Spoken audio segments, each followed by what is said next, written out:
Mm. Yes, very, very interesting picture. Clearly showing structure, perhaps walls. Mm. Yeah, I've never really analysed any of the moon pictures that NASA provided to us, but I did look into some of the Mars pictures that they've done, and supposedly there's the software engineering that they've done to render out evidence of what's the word, street structures and old buildings, etc., and got rid of that. And then when you do run those pictures back through Photoshop and remove the processes that they've applied to them, you start to see the civilization structure appear again, roads and buildings. It's not, you're not adding anything to the pictures itself. You're just changing, you're taking different filters off and things like that. And there is, it certainly looks like it, that there is ancient cities and things like that have been destroyed and in rubble. As we said earlier, I think it was Dave Darius mentioned Richard Hoagland. Like you just said, Damien, with the pictures, he's worked with them, and you get a side-by-side picture of like an earthquake-stricken part of America or whatever, or bombed-out place, and they virtually look identical, really do. Again, is it pareidolia playing a part? Is it something that we're wanting to see, and we just see a couple of lines and our brains automatically sort of connect what's not really there? Yeah, Ken Johnston kept the information to himself until 1995 and shown them a lecture that Richard Hoagland was doing. Well, after the lecture, he approached Richard Hoagland, and according to Hoagland, the photos were very intriguing and definitely showed the evidence of an alien presence on the moon. So not a Trust House 40, as we were saying. He was allowed to take scans of the images, which enabled him to deeply analyze and get further details. Now, this is what Richard Hoagland himself has said, that it's enabled him to use computers to use deeper analysis. I'm not so sure about that. You can only do so much with photo scans, but there his claims. And he wrote about the photos in his 2007 book, Dark Mission. And he said, in scanning Ken's priceless Apollo 14 sea prints, I discovered that the computer could see what the human eye could not. As I previously stated, there's only so much credibility behind that. But anyway, incredible geometric detail in the pitch black areas, like the lunar sky.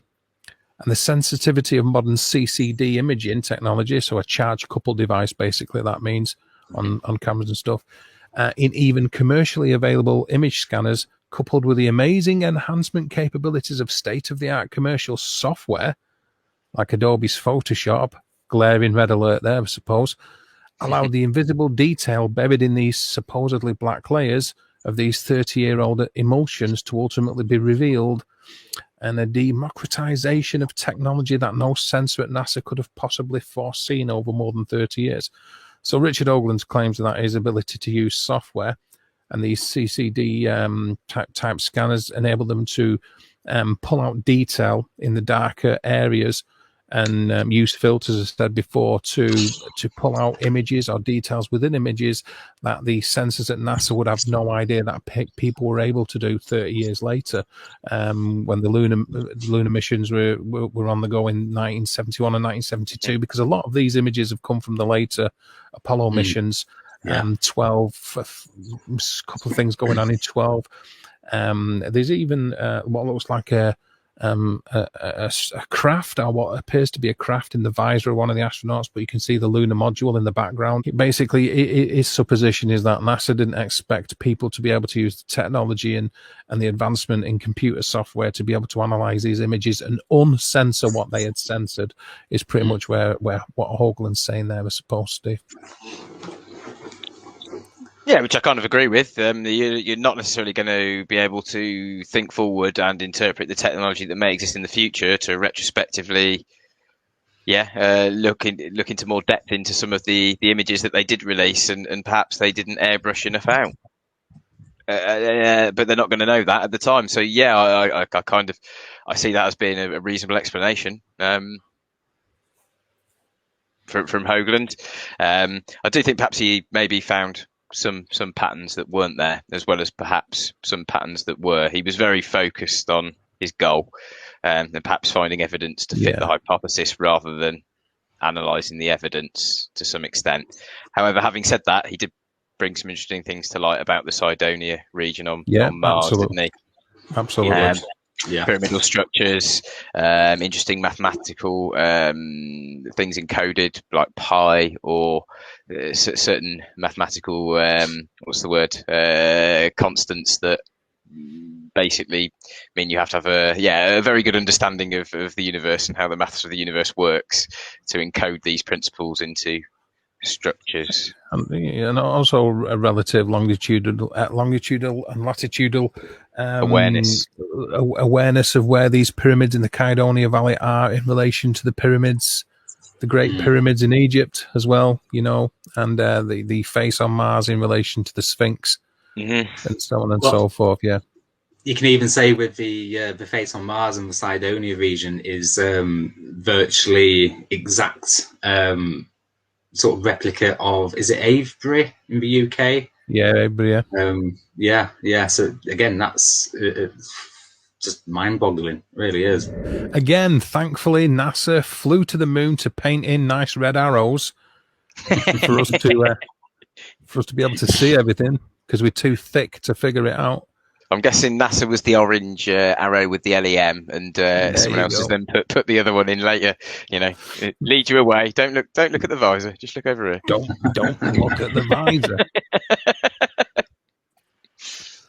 Somebody's also painted a bullseye on his face. And then you got the astronauts as well, saying certain things when they got out onto the lunar surface.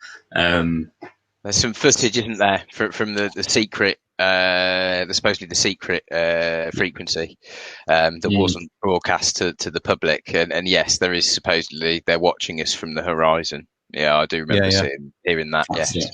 Yeah, I've also heard that. Yeah. I've heard the audio of it anyway.